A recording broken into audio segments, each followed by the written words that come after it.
Bizim Tevfik müəllimin təşəbbüsü ilə bugün biz bilirsiniz Türkoloji qurultayı ilə bağlı tədbiri keçirdirik.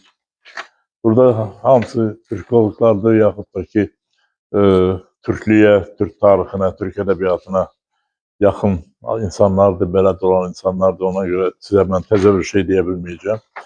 Amma qeyd eləmək istəyirəm ki, bu 26-cı ildə baş verən Türkoloji qurultay ümumiyyətlə dünya tarixində bilirsiniz ki, Türklərin ilk dəfə bir elmi məclisə toplaşdığı bir hadisə olub. Və bu hadisənin də iki tərəfi var. Bir tərəfi odur ki, Türk xalqları bir-birini daha da yaxından tanış olublar, problemlərini bir-birlərinə bildiriblər, yolların inkişafını müəyyənləşdiriblər, əlifba məsələsi, başqa dil məsələsi bu əlbəttə müsbət hadisədir. Mənfi hadisə isə odur ki, demək olar ki, o qurultayın iştirakçılarının 90% repressiya qurbanları olub. Bax, belə, bu kitab, bu jurnala baxsınız, mən də baxdım buna. Hamısının həyatı çox acınacaqlı olub, sürgün olunublar, güllələniblər, həyatdan gediblər. Hətta tək Türklər yox, orada iştirak edən Rusiyalı alimlər, Yahudi alimlər və s. bunlar da aqibətləri çox ağır olub. İndi biz bugün, həmən bugün deyəndə bu il fevral ayında həmin o binada ki, birinci qurultay keçirilib. Orada yəqin böyük tədbir olacaq, geniş qeyd olunacaq.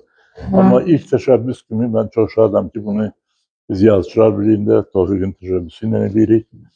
Və çünki bu qurultay bilavasitə bizim ədəbiyyatımızın tarixi ilə də bağlıdır. Orada Əli bəy Hüseynzadə iştirak edib, orada Köprülü iştirak edib. Orada iştirak edən Azərbaycan nümayəndələrinin Ağamalıoğlundan başqa hamısı repressiya qurbanı olublar. Hamısı, təkrar edir. Bir adam oradan salamat çıxmayıb, bircə Ağamalıoğlu vaxtında ölüb, vaxt tapıb ölüb, canı qurtarıb. Nə deyim, Allah bizə yeni Türkoloji qurultaylar bəxş eləsin, yeni Türkoloji məclislər bəxş eləsin, amma o faciələr bir daha heç vaxt təkrar olunmasın. Buyur Tevfik. Sağ olun.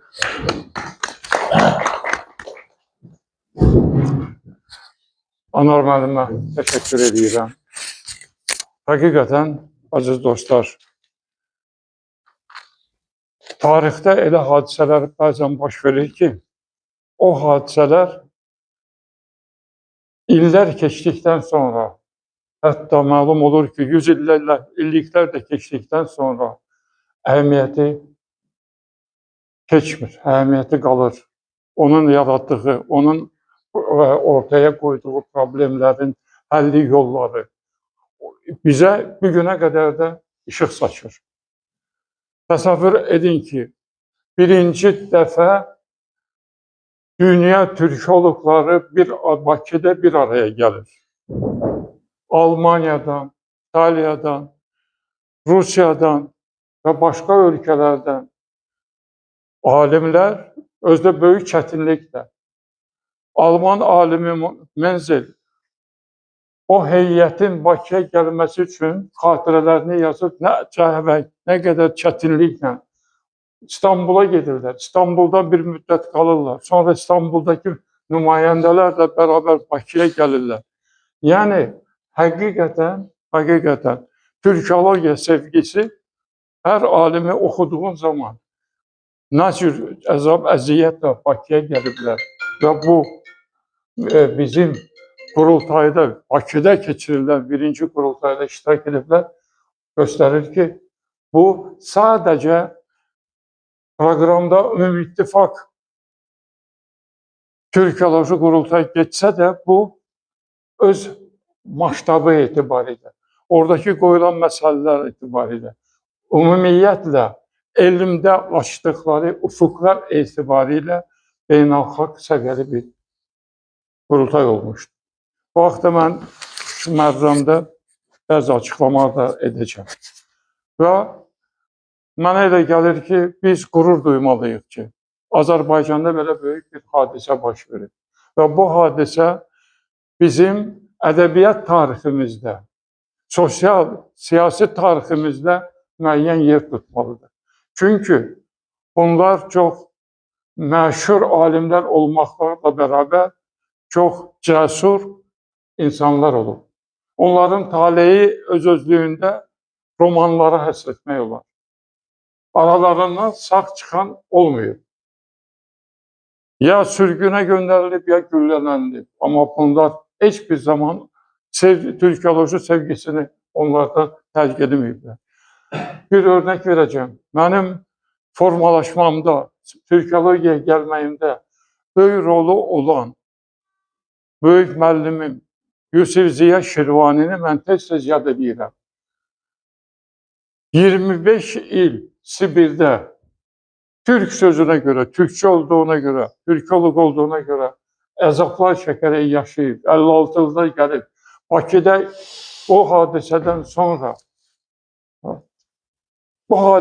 sonra yenə türkologiyaya davam etməsi və müəllim kimi şəxsşünaslıq fakültəsində fəaliyyət göstərməsi və bu hadisələri vaxtaşırı bizə danışması həqiqətən hansı yola getdiyimizi göstərir. Aləm də, ətrafımdakı mühit də başqa yer vəzifə işin yoxdur, get, həkim ol, get, mühəndis ol, getmir. Bu bəlalı yolda, niyə gedirsən? Amma haradasa içimdə və aləmdən gələn o sevgi məni bu yola saldı. Və burada oturanların əksəriyyətinin taleyində türkoloq sözü çox önəmli olur. Ona görə bu bayram münasibəti ilə 100 il həqiqətən böyük tarixdir. 100 ildə keçəcək, onun 200 illiyi də qeyd olunacaq daha geniş şəkildə. Çünki onun hər qaldıqları, onun haqqında bəhs edəcəm mən çıxışımda, o qanunlar, qəbul olunan təkliflər nə qədər uzun ömürlü olduğunu bir daha göstərəcək. Bugünkü bizim toplantımız onu da təsbit edir. Təşəkkür edirəm və bu toplantının Anar müəllimin təklifi və istəyi ilə mən aparacağım. İcazə söz verib məruzə edir. Bu məruzə deyil. Yox, bu məruzəyə giriş idi. Mən bəzi şeyləri təkrar etmək istəmirəm. Qeyd etmək istəyirəm ki, bu böyük hadisənin 100 illiyi həqiqətən Azərbaycanda, bizim Bakımızda fəal bir şəkildə müzakirə olunurdu, məqalələr çap olunurdu, görüşlər keçirilirdi və biz çox yeni şeylər öyrəndik. Və oradakı 20 il bundan qabaq, fevralın 26-sındakı toplantının necə keçdiyini, bəzi problemlərin həll olunması üçün, özəlliklə ədipon məsələsinin nə qədər çətin, müqayisəli olduğunu o məqalələrin sayəsində biz daha da yaxından, dərindən öyrənmiş olduq. Fürsətdən istifadə edərək mən bu sahədə çox böyük işlər görmüş Ədəbiyyat qəzetinə, onun baş redaktoru Azər Tuğuna təşəkkür etmək istəyirəm. Eyni zamanda 525-ci qəzet hər zamanki kimi hər mövzuya, hər problemi açıq olan bir qəzetdə çap olunan, bizim müəlliflərin də və çoxunun orada çap olunduğu məqalələri qeyd etmək istəyirəm. Başqa mətbu orqanlarında eyni zamanda bizim Ulduz jurnalında Azər Turanın hazırladığı o gözəl bir nömrəsi tamamilə 26-cı ildə keçirilən qurultayın iştirakçılarının şəkilləri ilə bərabər kiçik bir avtobiografiyası ilə bərabər çap olunması böyük hadisədir. Çünki bu insanlar həqiqətən cəfakeş insanları biz yaxından tanımalıyıq. Onlar haqqında məktəblərimizdə seminar keçirməliyik, belə düşünürəm. Çünki məsləyini sevmək insan üçün xoşbəxtlikdir. Onlar bu xoşbəxtliyi yaşamışlar və bu günə qədər də bizi nümunə olmağa davam etməkdədirlər. Türkoloji Qurultayın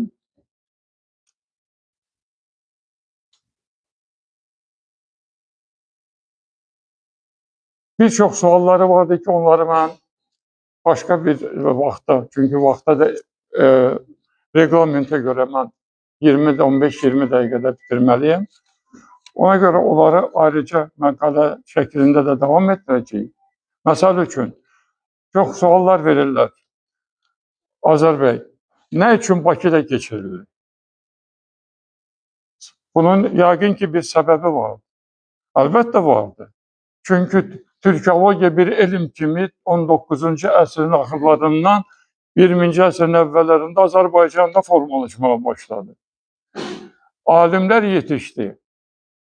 Və başqa ölkələrdən, Türk ölkələrindən gələrək burada Çobanzadə gibi, Xocayev kimi burada türkologiyanı inkişaf etdirmək istəyən Türklər bir arada bu türkologiyanın əsasını qoydular və təbii olaraq burada keçirilməliydi. Və bunun siyasi tərəfi də vardı, onu da qeyd etmək lazımdır. 24-cü ildə qurulan Sovet Sosialist Respublikaları İttifaqının yaranmasından sonra Bolşeviklər bu böyük Türk dünyası ilə münasibətlərini yenidən formalaşdırmaq istədilər.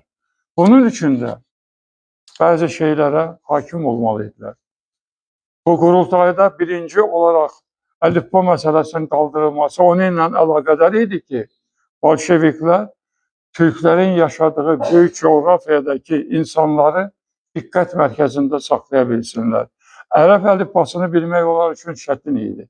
Ərəb əlifbası vasitəsilə hətta ilk olaraq bunları əlifba məsələsində Latın əlifbası yerinə Kiril əlifbasını təklif etdilər. Ancaq ətrafındakı türkologlar başa saldılar ki, bu Türk xalqları tərəfindən qəbul olunmayacaq.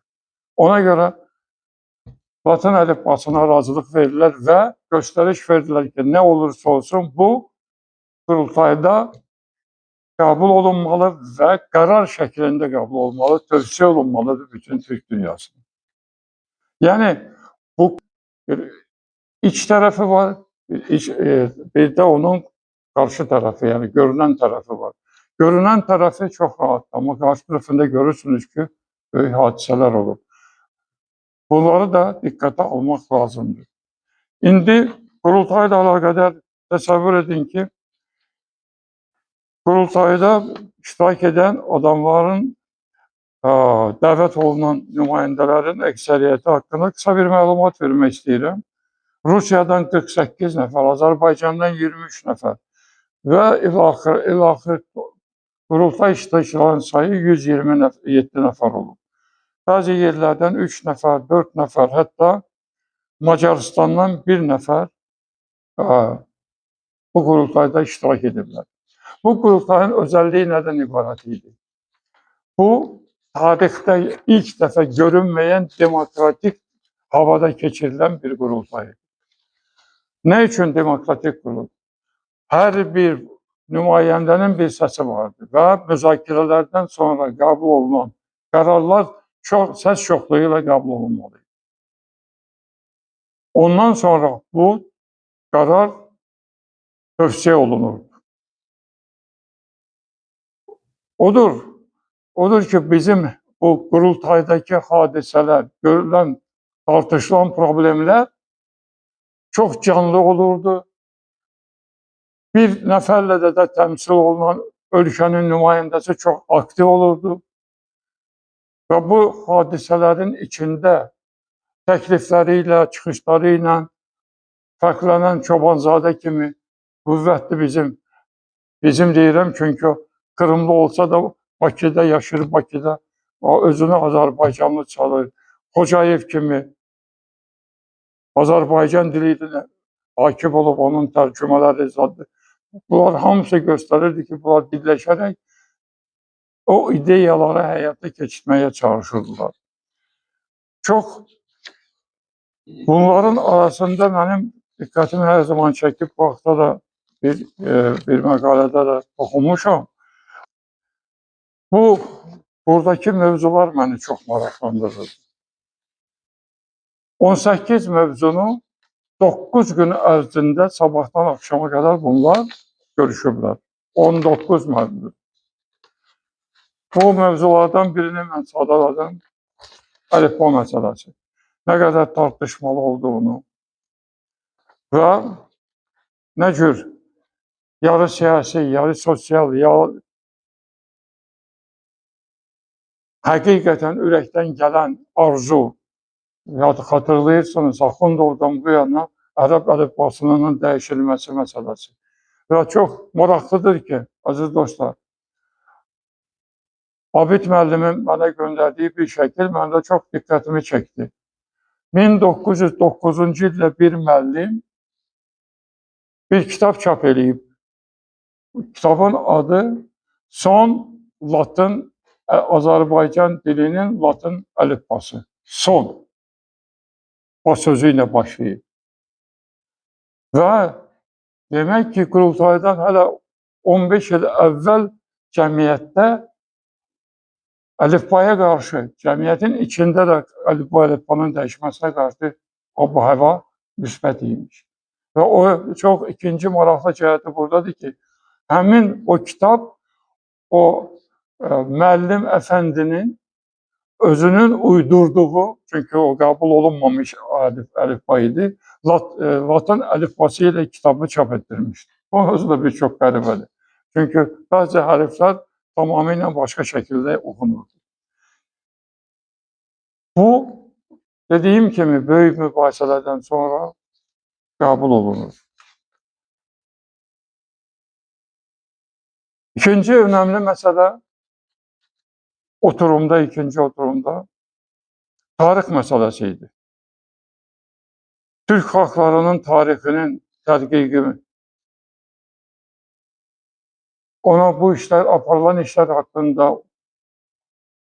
çox böyük bir məruzə ilə akademik Bartolfun çıxışı olmuş və bu sahədə gələcək perspektiv ətrafında çox böyük, gözəl təkliflərlə öz çıxışında bunları izah etmişdi.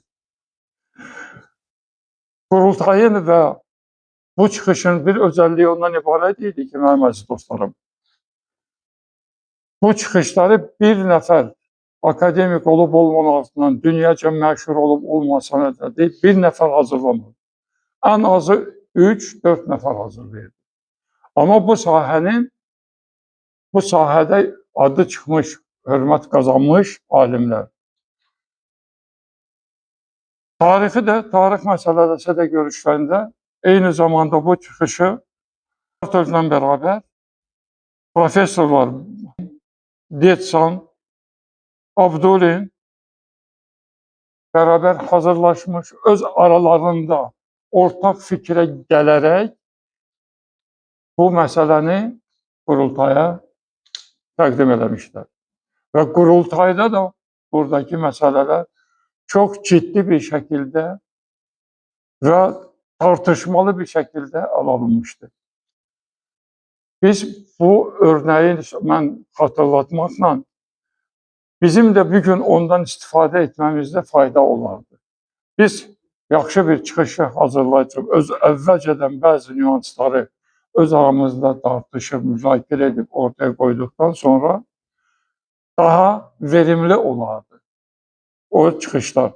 İndiki nə gizlədək, mənim də iştirak etdiyim onlarla beynəlxalq konferanslarda hər dəvət olunan nümayəndə öz məruzəsini oxuyur, çalışdığım mövzu ətrafında, mövzuatı nadir hallarda kimsə sual verir, müzakirə isə adətən olunur.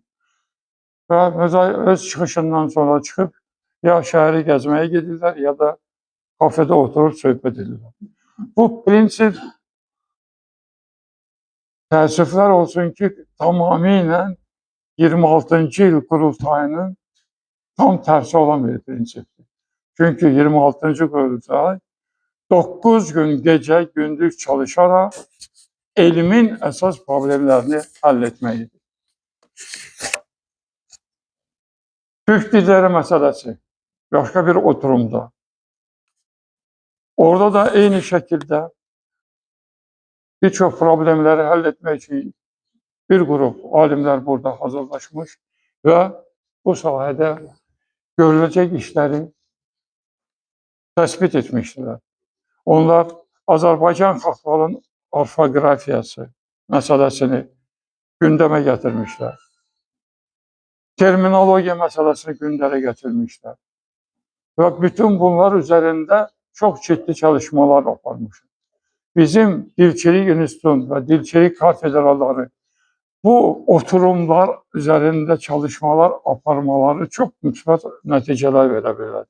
Çünki orada iştirak edənlər o sahənin hələ 100 il bundan qabaq yeni formalaşan sahədə çox söz sahibi olmuş insanlar olmuş və orada iştirak edən, müzakirədə iştirak edənlərin də söylədikləri çox önəmli, önəm daşımaydı.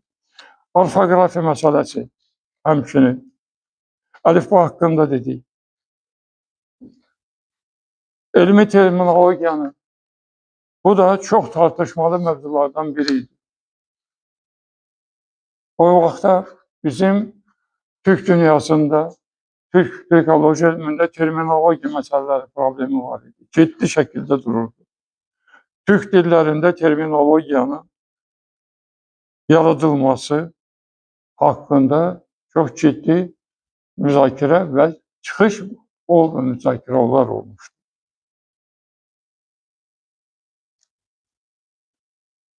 Demək, bayaq adını çəkdiyim Türk xalqlarının ədəbi dili məsələsi.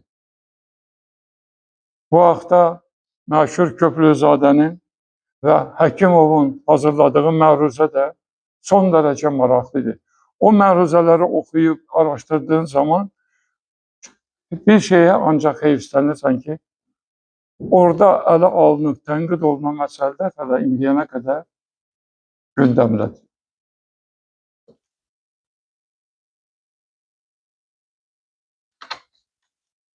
Bir məsələ üzərində də balaca durmaq istəyirəm.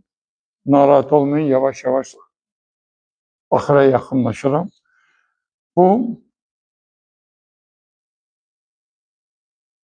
Türk dilləri arasında qohumluq əlaqələri. Bizim bugün bildiyimiz Altay nəzəriyyəsi haqqında. Bu, ilk dəfə geniş bir şəkildə 26-cı qurultayda ələ alınmış, müzakirə olunmuşdur. Və çox maraqlıdır ki,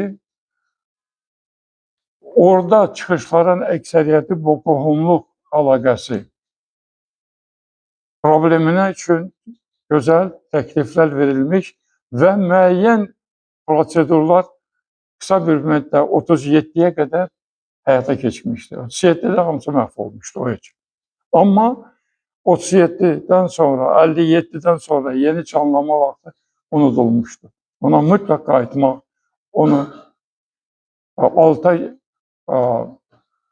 nəzəriyyəsini yenidən üzərində işləmək çox faydalı olardı. Balaca bir maraqlı bir hadisəni sizə.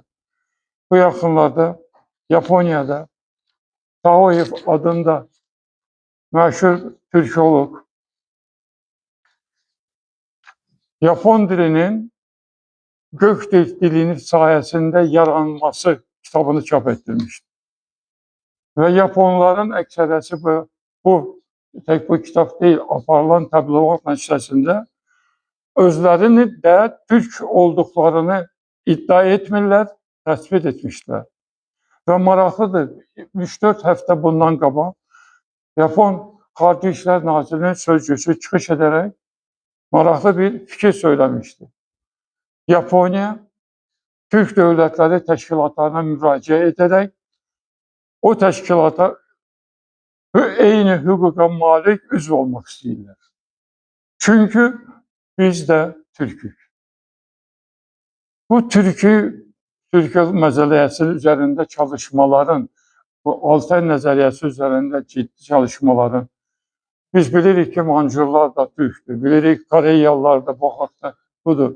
Mən hələ Amerikaya köçmüş aborigenlər haqqında bunlar.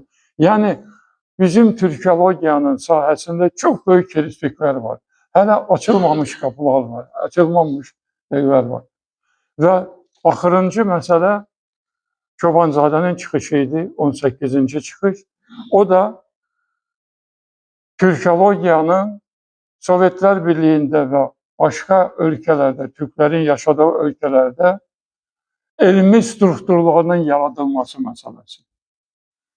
Məlum məsələdir ki, elmi strukturu olmayan bir yerdə elm sistemli şəkildə inkişaf etmir. Təəssüflərlə söyləməliyəm ki, bütün bir çox cəhdlərimizə baxmayaraq, bizim 35 illik müstəqilliyimiz dövrümüzdə bu ideyanı dəfələrcə yazmağımıza, müraciət etməyimizə baxmayaraq, yenə də reallaşmamışdır. Bizim milli dilimiz, milli elmimiz olan Türkologiyaya bu qəribə münasibəti almaq çox çətindir. Çünki Türkologiya həddindən çox diqqət tələb edir. Yenə təkrar edirəm, taftologiyaya da üzr istəyirəm. Bu bizim milli elmimizdir. Təşəkkür ederim.